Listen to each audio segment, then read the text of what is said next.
La verdad que es un placer para mí estar aquí compartiendo con ustedes y por supuesto con Guillermo y con Federico, con los cuales nos une una amistad hace muchos años. Antes de empezar, voy a empezar por un reconocimiento de limitaciones por nuestra profesión, pidiéndoles las disculpas del caso a los que nos precedieron por algunas incongruencias desde el punto de vista técnico que yo voy a cometer, pero sepan que apenas si somos especialistas en derecho ambiental nosotros. También por el poco tiempo que tenemos vamos a hacer solamente, o al menos yo voy a hacer solamente un breve repaso, no voy a hacer un análisis exegético de la densa normativa ambiental que hay porque todos ustedes se irían o se quedarían dormidos porque sería bastante tortuoso. La propuesta, como decía Guillermo, es empezar por un problema inicial que a mi modo de ver nos disparará a tratar de pensar en ver cómo se regula la normativa en cuanto a las energías renovables y tratar de pensar y analizar algunas soluciones. Como se dijo esta mañana, para mí, a mi criterio, podemos partir de la idea de que la matriz energética depende hoy, la matriz energética mundial depende fuertemente de los combustibles fósiles, que son responsables de gran parte, por supuesto, de las emisiones de gases de efecto invernadero, de dióxido de carbono, y que son los principales causantes del calentamiento global, del cambio climático. Por supuesto que una alternativa que se presenta para ello, o una de las tantas alternativas que hay, es la promoción de las energías renovables, por eso estamos todos nosotros acá. Ahora bien, también como se decía, el cambio no va a ser de un día para otro, sino que requiere una verdadera política de Estado y de acciones a largo plazo y no meramente circunstanciales. Por lo tanto, la discusión en torno a la matriz energética argentina se pone como un desafío actual y urgente, pero resulta necesario ser un debate que sea estratégico, que sea abarcativo y no meramente que responda a intereses sectoriales, sino que incluya, además de la variable económica o impositiva, como se suele hacer normalmente en la legislación, también a la variable social y a la variable ambiental. Como panorama actual, como decíamos, tenemos en primer punto una alta concentración de los combustibles fósiles para la generación de energía. Luego lo que se advierte es una disminución de las reservas de petróleo y de gas natural y además lo que estamos haciendo hoy en Argentina es importar combustibles fósiles con menores estándares de protección ambiental. En este marco se advierte que el modelo de producción capitalista, tal como, haciendo un poco de historia, tal como fue ideado en el inicio del capitalismo, verdaderamente está agotado. Piensen ustedes en que hace tiempo las chimeneas humeantes eran un símbolo de progreso y hasta estaban en las banderas, y ahora parecieran ser todo lo contrario. En este marco, el derecho aparece como una ciencia de solución de conflictos. Se hablaba un poco de eso esta mañana. Hoy siempre, en general, se nos aparecen estos problemas entre conflictos entre intereses y principios constitucionales contrapuestos. Piensen ustedes en la necesidad energética que tenemos hoy para el desarrollo económico frente a la protección del ambiente. Esto no lo vemos solamente en la idea de la protección del ambiente o en el derecho ambiental, sino en el derecho en general. Por ejemplo, imagínense ustedes el caso de las extracciones de sangre. La necesidad o el derecho de la sociedad de saber la verdad frente a la privacidad de las personas hijos desaparecidos. O por ejemplo el derecho de huelga y los piquetes frente a la posibilidad de libre tránsito en las avenidas o en las calles. Siempre hay intereses y derechos que son constitucionalmente protegidos y frente a los cuales no hay una jerarquía constitucional previa que nos diga cuál hay que aplicar y cuál hay que prevalecer, y cuál debe prevalecer. Por lo tanto, las reglas que nosotros estudiamos en la Facultad de Derecho a diario no nos sirven para solucionar estos casos. O sea, las reglas que nos vienen del derecho clásico, del derecho decimonónico del siglo XIX, que nos imponen aplicar la norma general, la norma especial sobre la general, la norma posterior sobre la anterior, o la norma superior sobre la inferior. Es muy difícil eso, por eso esta mañana se hablaba de esta idea del juicio de ponderación, que ha sido utilizada en muchísimos fallos. Yo no los voy a comentar, pero nosotros desde el derecho siempre solemos decir que el derecho es en realidad lo que los jueces dicen que es, porque el derecho vivo es el que está en los tribunales y el que está en los fallos judiciales. Nosotros podemos tener muy buenas normas, pero si no se reconocen en la realidad de los hechos, para nada sirven. Estos temas de las energías renovables también requieren de muchísima participación de la sociedad. Fíjense ustedes que en el artículo 6 de la Ley 26.190, que después voy a comentar brevemente, impone como política pública el definir acciones de difusión a fin de lograr un mayor nivel de aceptación en la sociedad sobre los beneficios de una mayor utilización de las energías renovables en la matriz energética nacional. Esta idea de abrir el dique a la sociedad, de abrir el campo de juego a la sociedad, hace que las soluciones que después se tomen, tanto en los ámbitos científicos como en los ámbitos académicos o en los ámbitos legislativos, sean mucho mejor aceptadas y aplicadas. Se ha hablado esta mañana de que históricamente el derecho y el análisis económico del derecho actuó sobre la idea de las externalidades negativas, esta idea del ahorro por desinversión en que han incurrido las empresas desde los inicios, prácticamente desde la revolución industrial. Esto fue realmente necesario para incentivar a la empresa naciente, pero hoy no es suficiente. Alguien escribió por allí que en ese momento se hablaba de la minoría de edad de la empresa y de la mayoría de edad del derecho, porque era necesario fomentar y hacer crecer a la empresa. Hoy es todo lo contrario, se habla de la mayoría de edad de la empresa y de la minoría de edad del derecho, porque la empresa en muchos casos no necesita del derecho para funcionar. De hecho, la lex mercatoria, la costumbre mercantil internacional, está por encima del derecho, de los derechos locales, y los conflictos interempresariales en las multinacionales no se resuelven en los tribunales judiciales en general, sino en los tribunales arbitrales. Las consecuencias de no haber tomado esas externalidades, tomado en cuenta esas externalidades negativas que han desarrollado las empresas, han hecho que la participación de la combinación de las energías utilizadas para el modelo de producción no hayan sido las óptimas, y así se haya contribuido a la generación de calentamiento global y cambio climático. Se debe tener en cuenta que, según algunos números que he consultado, no sé si serán certeros o no, me corregirán los técnicos, que el sector energético argentino influye en las emisiones de gases de efecto invernadero en alrededor de un 47% del total, y se espera que aumente. Con lo cual la situación debe atenderse al menos. ¿Cuáles son las posibles soluciones? Bueno, un poco eso, lo que se hablaba esta mañana y lo que decía Guillermo recién, de trabajar en las externalidades positivas, en el marco del desarrollo sustentable, Comisión Bruta de Naciones Unidas, 1987. ¿Qué implica esto? Bueno, el desarrollo de las generaciones actuales, protegiendo también el desarrollo y las necesidades de las generaciones futuras. Este concepto en ese marco implicó una clara crítica al modelo de desarrollo actual, e implica serias restricciones desde lo ambiental, o sea, proteger el ambiente, pero también desde lo moral, o sea, renunciar a índices de consumo a los que no todos pueden acceder. Esto está consagrado en el artículo 41 de nuestra Constitución, o sea, es ley escrita, no es teoría, e incluye el desarrollo no solo de lo ambiental, sino de lo económico y lo social. O sea que hoy el crecimiento económico ilimitado no es desarrollo, el desarrollo debe ser introducido con la protección del medio ambiente. En ese marco, me parece a mí, que nace un poco esta idea de propiciar la utilización de las energías renovables, este tipo de energías que se producen en forma continua y que en principio son inagotables y que también en principio son al menos dañosas para el ambiente que las tradicionales. Por supuesto, el problema es que se suele decir y se comprueban los hechos que su papel es bastante más limitado que las otras, y se utilizan a pequeña escala. En términos generales, Argentina ha legislado este tipo de energía. Yo voy a hacer brevísimamente un comentario de la Ley 26.190, que establece el régimen de fomento nacional para el uso de fuentes renovables de energía destinada a la producción de energía eléctrica. Fue una ley sancionada en 2007, que define a las energías renovables como aquellas fuentes de energías no fósiles, o sea, complementa a la ley 25.019 de energía eólica. Algunas cuestiones nos comentaron antes, e introduce, además de la energía eólica, a la solar, a la geotérmica, a la mareomotriz, a la hidráulica, a la biomasa, a los gases de vertedero, etc.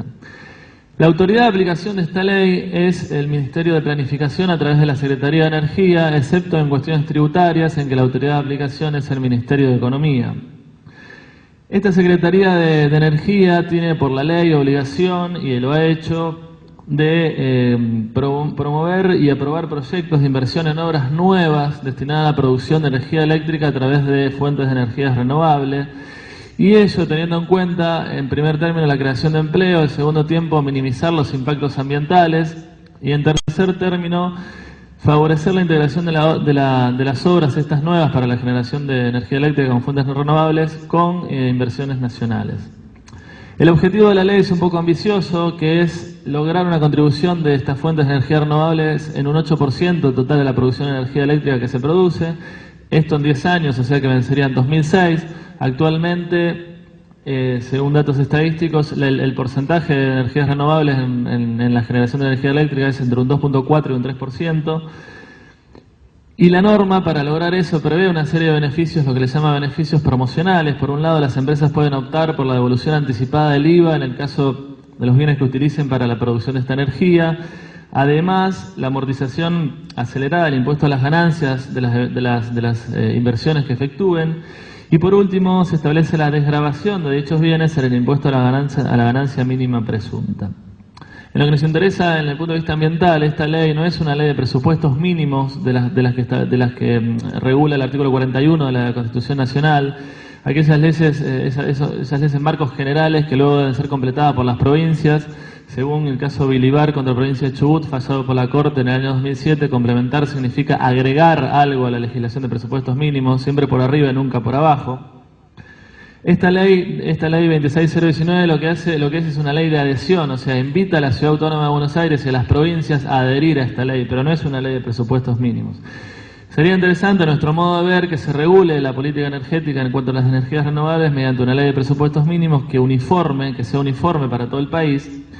Ello, además de la unificación de la legislación con estándares mínimos en todo el país, haría que las discusiones de los temas en cuanto a las energías renovables se realicen en el marco del COFEMA, el Consejo Federal del Medio Ambiente, donde tienen participación todas las provincias. Se evita la necesidad de la adhesión de las provincias, lo que podría implicar delegación encubierta de facultades de las provincias a la Nación. Y por supuesto, se deja la complementación la idea de la complementación de las provincias de la ley de presupuestos mínimos es para atender a las situaciones particulares locales. Y además generaría un marco jurídico previsible que yo creo que llevaría a la mayor efectividad de las energías renovables. Hay muchísimas leyes nacionales relacionadas con las energías renovables. Una de ellas es la 26093 con su decreto reglamentario referido a los biocombustibles. Otra es la 25019 de energía eólica y solar con su decreto reglamentario. Hay leyes también de promoción del hidrógeno, de producción de la bioetanol. Una resolución conjunta del Ministerio de Planificación y Economía muy reciente de ahora de 2011 que establece los requisitos y condiciones para la recuperación del IVA que les explicaba recién. Ahora bien, toda esta regulación y muchísima más que hay, la idea que me parece interesante que ustedes se queden es que está inspirada no tanto en cuestiones relacionadas con lo ambiental, sino más bien con lo estrictamente energético y además con lo puramente tributario. Como perspectivas que se me ocurren, bueno, esta idea de llegar al 8% de la generación con fuentes de energía renovables respecto a la energía eléctrica me parece de muy difícil alcance si no se implementan planes y programas a largo plazo con inversiones y facilidades crediticias. Debe haber un mayor compromiso estatal con todo esto, que hasta el momento, bueno, hubo algunos programas, pero no, la verdad que todavía no alcanza. No alcanza con esta legislación que hay, esta legislación que yo les comenté, que podríamos hablar muchísimo más tiempo, es sin duda un gran avance, pero no basta solo con eso. Es importante visualizar y hacer campañas de concientización, como se había dicho acá recién, y demostrar las ventajas de la utilización de energía renovable para producir energía eléctrica. Y por supuesto también el concepto que nos hablaba la ingeniera esta mañana en principio de eficiencia energética. Este concepto que debería ser llevado a cabo por los consumidores, pero fomentado también por el Estado y además, por supuesto, por todos los sectores y por las empresas, como idea necesaria y fundamental para lograr una producción sustentable. ¿Qué medidas se podrían utilizar para lograr esta mayor eficiencia energética? Bueno, una de ellas precisamente es la sensibilización y la capacitación de la sociedad. Otra es la comunicación mucho más fluida, a pesar de que la hay, de las acciones que se establecen para realizar esta eficiencia energética. Y por supuesto el financiamiento de investigaciones que son necesarias, técnicas y científicas para lograr este objetivo. Y por último, que se me ocurre, además de todas las que ya se mencionaron esta mañana, la ampliación de los mecanismos de etiquetado de eficiencia energética en los productos electrónicos. Eso un poco también se mencionó. Hubo algunos programas lanzados por la Secretaría de Energía, entre otros el Programa de Ahorro y Eficiencia Energética de 2003, el Programa de Uso Racional de la Energía, el PURE de 2004, el Programa Nacional de Uso Racional y Eficiente de la Energía, el PRONURE de 2007.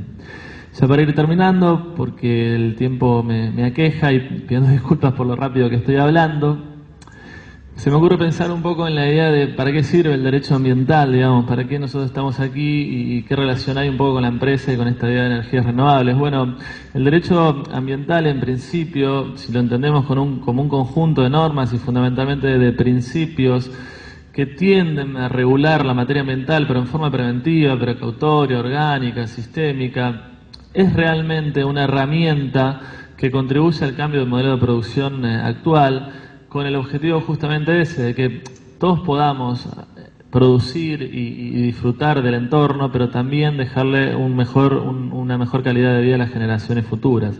Por lo tanto, siguiendo a José Saín, un poco esta idea de que en un primer momento la relación del derecho ambiental con la empresa pasó primero por una fase reactiva, o sea, se trataba de sancionar conductas que dañaban al ambiente ex post. Por eso sanciones, multas, mecanismos de control, responsabilidad civil y penal por el ambiente. Hoy en día, por daños al ambiente, hoy en día, a partir de las últimas décadas del siglo XX, se habla de una fase de la autogestión voluntaria de la empresa. Esto es internalizar los costos ambientales y además valorizar las variables ambientales dentro de la empresa, o sea que para la empresa sea redituable respetar los estándares ambientales.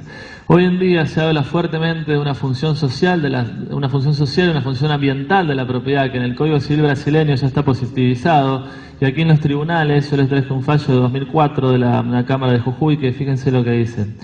Estamos frente a un renovado concepto de propiedad en el que la función social ha cobrado preponderancia, pues está en la base de la protección del medio ambiente, de tal suerte que debe entenderse que la obligación de resguardar el medio ambiente no ataca, limita o desconoce el derecho de propiedad.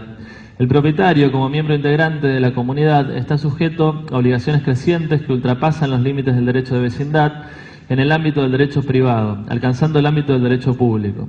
Se ha dicho que el derecho de propiedad, en lugar de quedar como un derecho civil, entra de más en las dependencias del derecho público. Esto es un cambio copernicano en el paradigma que nosotros tenemos a la hora de estudiar el derecho que estudiamos todos los días, porque introduce la variable ambiental y constitucionaliza y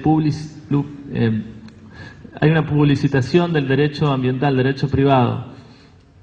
¿Por qué? Porque en la protección del ambiente se pasa de lo público a lo privado y de lo individual a lo colectivo, y hoy en día estamos en presencia de lo que Antonio Benjamin ha denominado un verdadero estado ecológico de derecho que todos debemos respetar. Ello porque el ambiente es un prerequisito para el disfrute de todos los derechos. O sea, no podemos disfrutar del derecho a trabajar, del derecho a la vida, del derecho a la salud, del derecho a ejercer una industria lícita si no podemos disfrutar un ambiente sano.